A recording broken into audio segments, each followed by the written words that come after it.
What's up, everybody? Welcome to the Life of a Board Gamer. My name is Daniel, and welcome to the day 4 of Week in Review, where we are reviewing games from company called Eton. And I know there is 7 days in a week, but we only have 4 games. Still, I count it kind of as a week, So because I'm releasing these every second day, So yeah, today we are going to end the week with Tokyo Highway. Sort of like bigger game than these two, but still pretty simple with the rules, pretty easy to understand how it plays. And this one is a kind of upgraded version from the standard Tokyo Highway. This one introduces a little bit more color to the game, so to say. Okay, let me show you what you get inside this box, and let me tell you all about it and how I like this game. So Tokyo Highway, game is out for some time now. It's really simple game of the building Tokyo Highway, sort of. And the instruction manual or the rules is not that many. Like, it just gives a lot of explanations and examples of what is right and what is wrong, how can you score something and how you can score something.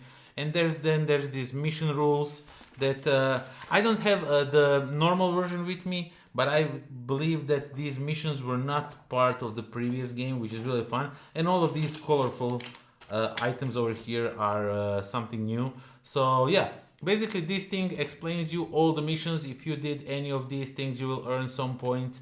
And over here it explains you what every player gets, in how many players, what you get and stuff like that.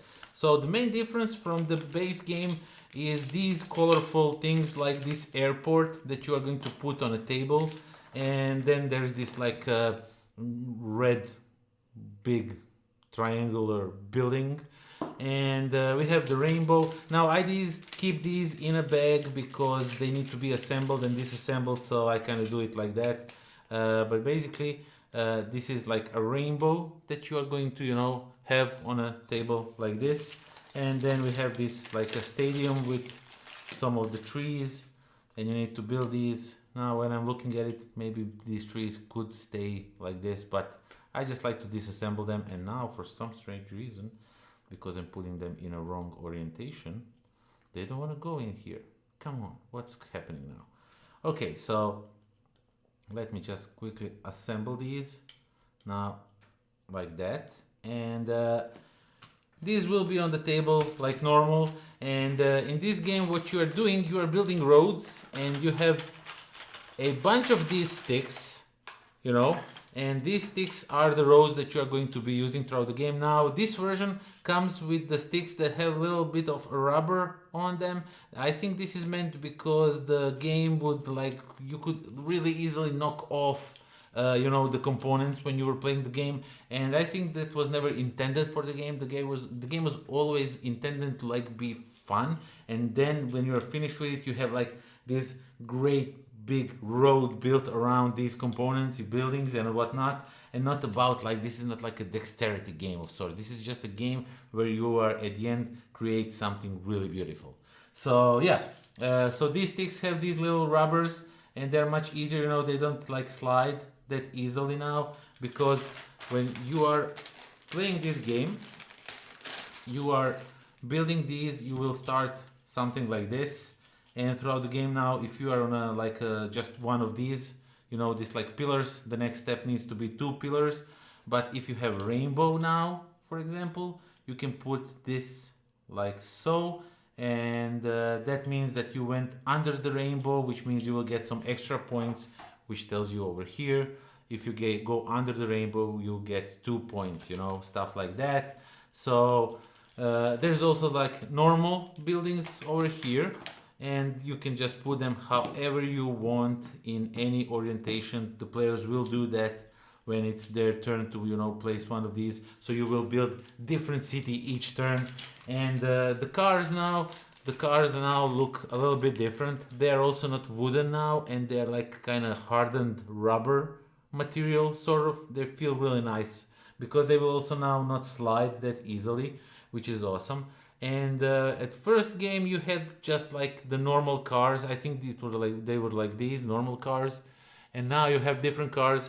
Let me just show it to you a little bit closer. Now you have a bus, you have like a truck. And this is important because when you place a road, you also have to place a car on the road. And let's say, for example, I place the bus over here, and when the next player goes over my road, and if they put a bus, because this road has a bus and their road has a bus, they will earn some extra points. No, they can take one car from me. I apologize.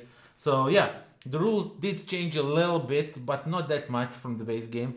There's also tweezers, you know, so you can use them to put these cars. If you maybe are unable to reach certain places, you can always like take the car with the tweezers, you know, and put it like so, if it helps you out.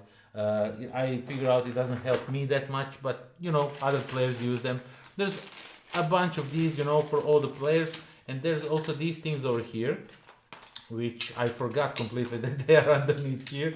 And this is like, it really nicely shows you, I don't know if you can see the lines, you know, tells you how to assemble these down here so that they don't take much of a space. But basically these things are used because you need to put the buildings on them. These are like districts, and then there's like big buildings in those districts. And there's certain rules that you need to abide, you know, when you put these things like so. And basically you build a road around these, and other players will try to go over you or under you, because that's how you score points in this game. You score points by building roads over the or under the other players, then you will score points. And as I already mentioned, if you use the same vehicle, you will get some benefits from that. And this new thing introduces as I said, these new areas like the airport, the stadium, the rainbow. The rainbow is really fun. Everybody's going to try under the rainbow, you know, to drive under it. And there is no room for everybody. So maybe 3 sticks at max can somehow go underneath it. I'm not sure. I think I only ever saw 2. So that's that. And it's such a fun game. I mean, it's out for some time now. I presume everybody already knows a lot about it. But basically, you just put sticks and you go up and down with your road, and try to figure out what's the best way, you know, to interact with other players, you know, to not allow them to easily cross your road, but still be able to, you know, cross their roads, because that's how you get points. And these missions, they're really cool and fun. They introduce a little bit more variety to the game. So you are after a certain things, you know, there is like a development that tells you that you need to build these things on the districts, you know. So kind of looking always for that. If I'm able somehow, you know, to snack this one on here, if I'm possible, you know, or you need to like go all the way, you know, down to the district. But before you do that, you need to put this yellow one, because this yellow one allows you to have multiple roads going from it, which is really important in a game. Otherwise this would like have you stuck, which is not a good move. So and you need to go off ramp to the, you know, if you go with the off ramp to this thing, you will get some points, or to this field, of course, you will get some points. And in essence, you are trying to do different things. Like this red tower, you need to go around it, which is really fun. So you need to like try and build 2 roads around it, you know, and everybody's going after it. Not everybody is going to get it, but in doing so, in chasing those points, they open up a possibility, you know, to maybe cross their road and get points that way. And if you manage to cross multiple roads, you get to put multiple cars on, you know, you get to score multiple points. So that's really important. But yeah, overall, this is really nice, relaxing, chill game. With these rubbery components, with these rubber sticks and everything, it's much easier to build now than from the normal previous game that didn't have this, which kind of gives you a little bit more chill, as I already said, and just gives you a game where it's not that important, you know, to have steady hands, but just having fun in building something cool. Because when this game is over, there is no just the right angle to take a good picture of how good that city looks, you know. It's just awesome. There's like roads everywhere, cars, different colors, explosion of colors. And that is the most important thing that I like about this version of the Tokyo Highway, is they introduced a little bit of color into the already gray game, because the normal game had just everything in gray, and you had cars in your color, and that's that, because, you know, you need to know which cars are yours. And basically that was that. And now they introduced a little bit of color to it. At first I was thinking like, But I like the simplicity, the simple look of the game. You know, that's what drew me first time when I played the Tokyo Highway. But with these like simple example of colors, you know, nothing over, you know, dramatic, you know, that attack you with colors and everything. I'm not sure how to explain it, but it's just simple colors, simple effects, you know, just little building, two airplanes, a little bit of blue, and that's that.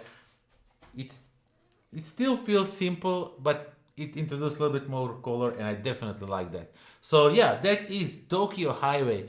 Already a great game, you probably know that, but this one offers a little bit of color, a little bit of like missions, different things to do, which is really cool, and different cars look really interesting. So yeah, that is that. Thank you all for watching. Thank you for subscribing. Thank you for spending all your precious time with me, you know, for supporting me on Patreon, for likes, for comments, for shares, for everything. Everything helps out a lot. And yeah, that is that. Until next time. Pozdrav.